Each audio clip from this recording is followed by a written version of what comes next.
ఈరోజు అధికారిక కార్యక్రమంలో జిల్లా పరిషత్ చైర్మన్ హోదాలో ఆ కార్యక్రమంలో పాల్గొంటున్న యాదాద్రి భువనగిరి జిల్లా ప్రజా పరిషత్ అధ్యక్షులు సందీప్ రెడ్డి గారి పైన కోమటిరెడ్డి వెంకటరెడ్డి తన అనుచరులు కలిసి చేసిన దాడిని తీవ్రంగా ఖండిస్తా ఉన్నా. కోమటిరెడ్డి వెంకటరెడ్డి మంత్రి అయిన తర్వాత ఒక ఆటవికుడిలాగా పనిచేస్తా ఉన్నాడు. ఒక ఆటవికుడిలాగా ప్రవర్తిస్తున్నాడు. మంత్రి పదవి అనగానే ఏదో అయిందని చెప్పి అహంకారం పెరిగిపోయింది బాగా వెంకటరెడ్డికి. సరే, అంతకుముందు మాట్లాడితే ప్రతిపక్షంలో చిల్లర మాటలు మాట్లాడుతున్నాను అనుకున్నాం. అధికారంలోకి వచ్చిన తర్వాత కొంచెం బుద్ధి మారుతుందని అనుకున్నాం. కానీ ఇంకా హీనంగా తయారైంది ఆయన ప్రవర్తన. దుర్మార్గంగా తనతో సహా క్యాబినెట్ ర్యాంకులో ఉన్న ఒక జడ్పీ చైర్మన్ను రెచ్చగొట్టి కార్యకర్తలతోని దాడి చేయించడమే కాకుండా పోలీసులను ఉసుగొల్పి పట్టుకపోండి జైల్లో వేయండి. ఏం భాష ఉపయోగిస్తున్నాడు వెంకటరెడ్డి? ఇంకా రాచరికం ఉందనుకుంటున్నాడా? నిజమైన బచ్చగాడు, నేను ఎమ్మెల్యే అయినాడు మాట్లాడినావు. వాళ్ళ నాన్న ఎమ్మెల్యే అయినాడు, నువ్వేం చేస్తున్నావు? నువ్వెంతున్నావు? సిగ్గుండాలి కదా ఓ మాట మాట్లాడడానికి. వాళ్ళ వీళ్ళకి ముడి సిగరెట్లు ఇచ్చుకుంటూ అందించుకుంటూ తిరిగినావు నువ్వు. నీ బతికి ఎవడి తెలియదు. నేను వ్యక్తిగతంగా మాట్లాడవద్దు అని చెప్పి మాట్లాడడం లేదు. నేను నుంచి మాధవరెడ్డి పేరు చెప్పుకొని బతికినావు. మాధవరెడ్డి మాకు దూరం చుట్టమని చెప్పుకొని బతికినావు. మాధవరెడ్డి ఎమ్మటి ఉండే వాళ్ళకి సిగరెట్లు అందించుకుంటూ బతికినావు నువ్వు. నేను వ్యక్తిగతంగా మాట్లాడి నాకు ఇప్పుడు ఇష్టం లేదని చెప్పినా 23 ఏళ్ల రాజకీయాల్లో ఇప్పుడు కూడా వ్యక్తిగత విషయాలు మాట్లాడలేదు. కానీ నీ అహంకారం తలకెక్కింది. నీ ఆటవికత పెరుగుతుంది రోజు రోజుకి. నీ బతుకు మాకు ఇంకా బాగా తెలుసు. చెప్పదలుచుకుంటే నువ్వేందో, నీ కుటుంబం ఏందో, నీకు ఏం ఆస్తులు ఉండేనో, నువ్వు ఎన్ని కోట్ల నుండి పైకి దిగొచ్చినావో అందరికీ తెలుసు. సీతం పట్టు చరిత్రలు మొత్తం కుటుంబాలు ఎవరెవరు ఏం ఆస్తులు ఉండే ఇవాళ ఏమున్నావు. నోరు తెలిస్తే కుక్క వాగినట్టు వాగుతున్నావు. ఊర కుక్కలాగా వాగుతున్నావు. ఇంత బల్పు అక్కడ ఉండకూడదు మనిషికి. ఏదో మాట్లాడితే నేను ఫైటర్ నేను ఏదో తెలంగాణ ఉద్యమం చేసిన రాజీనామా. ఏం రాజీనామా చేసిన? నీ ముఖం రాజీనామా. కిరణ్ కుమార్ రెడ్డి మెడల్ బట్టి గెంటేస్తున్నాడు క్యాబినెట్లో వచ్చి తెలిసి ఓ దొంగ నాటకం చేసేసి దీక్షను డ్రామా చేసేసి రాజీనామా చేసినావు. వాస్తవానికి నీ దీక్ష కంటే ముందు నీ మీద చెప్పులు రాళ్ళేసారు అదే ఉద్యమకారులు. కానీ నువ్వు దీక్షలు కూర్చున్నామని చెప్పి సింపతితోని కేసీఆర్ గారు మమ్మల్ని అందరినీ మీరు వెళ్ళండి అని చెప్తే గవాలు వచ్చి నల్గొండ ఉద్యమకారులందరినీ మా ఎంబటి నీ దగ్గరికి. నీ డ్రామా మాకు తెలియక కాదు. కిరణ్ కుమార్ రెడ్డి తన్ని తరిమేస్తున్నాడని, మంత్రి పదవి నుంచి తీసేస్తున్నాడని అధిష్టానం మాట కూడా వినకుండా నువ్వు అధిష్టానంలో ఎవడి కాలు పట్టుకొని పర్యవ చేసి తెచ్చుకున్నావో ఆయన అది వినకుండా కిరణ్ కుమార్ రెడ్డి అధిష్టానాన్ని లెక్క పెట్టకుండా ఉన్నాడు కాబట్టి ఒక తంతను అవతల పడేస్తాడు. మెడలు బట్టి గెంటుతున్నాడు మంత్రి పదవి తెలిసి రాజీనామా చేసినావు. నేను ఇన్నో మాట్లాడలేదు. నేను మొన్ననే చెప్పినా బిడ్డ, నేను మొదలు పెడితే నీ బతుకు నీ ప్రైవేట్ లైఫ్ నేను మొదలు పెడితే మాట్లాడడం నువ్వు తట్టుకోలేవు అని చెప్పిన. ఎందుకంత అహంకారం?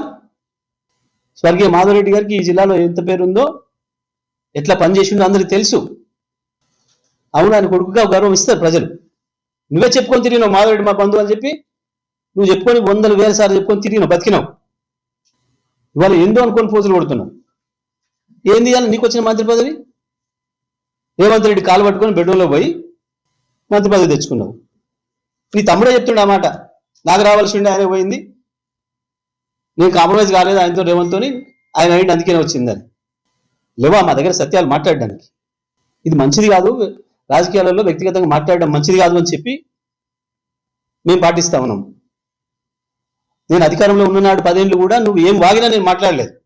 ఈ ఊరకొక్కతో నాకేంది అని. నువ్వు అసెంబ్లీలో వాగితే సమాధానం చెప్తాం కొట్టినట్టు. అయినా నువ్వు వాగుతున్నావు. కేసీఆర్ గురించి మాట్లాడతావు, నువ్వు కేటీఆర్ గురించి మాట్లాడతావు. నువ్వు నీ బతుకు మాధవుడి గురించి మాట్లాడడం, ఈయన తండ్రి కొడుకు అయిండు కాబట్టి అయిండు. మేము ఉద్యమం చేస్తున్నాడు, మేము జిల్లాలో పోయినాడు నువ్వు రాజశేఖర రెడ్డి బూట్లు నాకుతున్నావు. రాజశేఖర రెడ్డి సంకలనం వచ్చి తెలంగాణ ఉద్యమకారులను ఎట్లా అంచివేయాలి, తెలంగాణ ఉద్యమకారుల మీద ఎట్లా కేసులు పెట్టాలి, ఇట్లా జైల్లో పంపాలి, ఈ కుట్రలో ఉన్నావు తెలంగాణ వ్యతిరేకుల చేతిలో. ఓడబెట్టే నీకు బుద్ధి చెప్పలేదా నల్గొండ ప్రజలు? 5 సార్లు ఎమ్మెల్యే 6 సార్లు ఎమ్మెల్యే ఏం చేసావు ఈ ముఖానికి? నల్గొండలో ఒక్కటి చూపించి నీ 20 ఏళ్ళు నేను ఎమ్మెల్యే ఏం చేస్తే అది మంచిది కాదు. వ్యక్తిగత జీవితాల గురించి, వ్యక్తిగతంగా విషయాల గురించి మాట్లాడకూడదు. రాజకీయ వ్యవస్థే పలసన అవుతుంది ప్రజల ముందట అని చెప్పి ఒక నిబద్ధతతో ఉన్నాం మేము. పోలీసులు కూడా అత్యుత్సాహం ప్రదర్శిస్తున్నారు. ఎట్లా ముట్టుకుంటాడు, ఎట్లా చేయవేస్తాడు వాడు? ఒక జడ్పీ చైర్మన్ క్యాబినెట్ హోదాలో కార్యక్రమంలో పాల్గొంటే సందీప్ రెడ్డి ఏమైనా ఒక మాట ఏమన్నా బూత్ మాట్లాడిందా, ఏమైనా దాడి చేసిందా? ఏమన్నాడు? మేము అనడం కాదు, మీరు మాట ఇచ్చిర్రు, మీరు ముఖ్యమంత్రి గారు ప్రజలకు మాట ఇచ్చిండ్రు, 10,000 కాదు 15,000 ఇస్తాం అన్నారు, రుణమాఫీ 2,09,000 తారీఖు చేస్తామని అన్నారు, మీరు అడిగిన దాన్ని, మీరు చెప్పిన దాన్నే మా కేటీఆర్ గారు మాట్లాడిండ్రు అన్నాడు. మొత్తం విన్నది, ప్రపంచం అంతా విన్నది, మీడియా చూసే వాళ్ళందరూ కూడా విన్నారు. ఒక అక్షరం కూడా ఏమైనా మా సందీప్ రెడ్డి గారు తప్పు మాట్లాడిందా? ఎందుకు వస్తుంది నీకు అంత కోపం? ఎందుకంత అధికార మదం?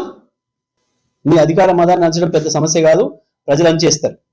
నువ్వు ఇష్ణూరు దొరకంటే, నిజాం కంటే పెద్దవాళ్ళం అనుకుంటారు మీరు ఎవరికి వాడు. కానీ నల్గొండ జిల్లా చైతన్యం ముందట మీరు దేనికి పనికిరారు. ఎన్నో 50,000 మెజార్టీ ఇచ్చారని లెసలెస నీరుతున్నావు. ఎక్కువ రోజులు పట్టదు తీసి అవతలు పెట్టడానికి ప్రజలకి. ఇంత దుర్మార్గంగానా, ఇంత అహంకారంగానా, ఇంత ఆటవికంగానా? నీతో సమాన హోదా ఉన్న ఒక నాయకుడిని, ఒక ప్రజాప్రతినిధిని నీ ఇష్టం వచ్చినట్టు అగౌరవంగా మాట్లాడుతూ, పోలీసులు ఉన్నారు కదా నాకు అని చెప్పి పోలీసుల్ని, నీ కుక్కల్ని, నీ కార్యకర్తలకు, నీ గుండాలని తెచ్చుకున్న గుండాలని ఉసిగొల్పి ఒకటి మీద దాడి చేస్తావా?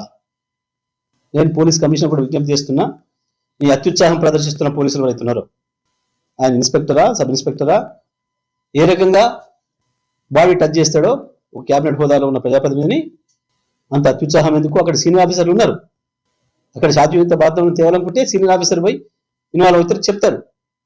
కానీ ఒక మామూలు కొట్లాట పెట్టుకుంటూ కొట్లాట రోడ్ల మీద కొట్టుకుంటూ, వాస్తవానికి నీ డ్యూటీ ఆయన రక్షించాలి. అటువంటిది నువ్వు నెట్టడం అంటే, ఈ అత్యుత్సాహాలు, ఈ స్వామి భక్తి ప్రదర్శిస్తే నష్టపోతారు. ఒక అధికారుల ఉత్తర్వు లేకుండా పక్కన సీనియర్ అధికారులు ఉండగా ఇది ఒక పథకం ప్రకారం చేస్తున్నారు.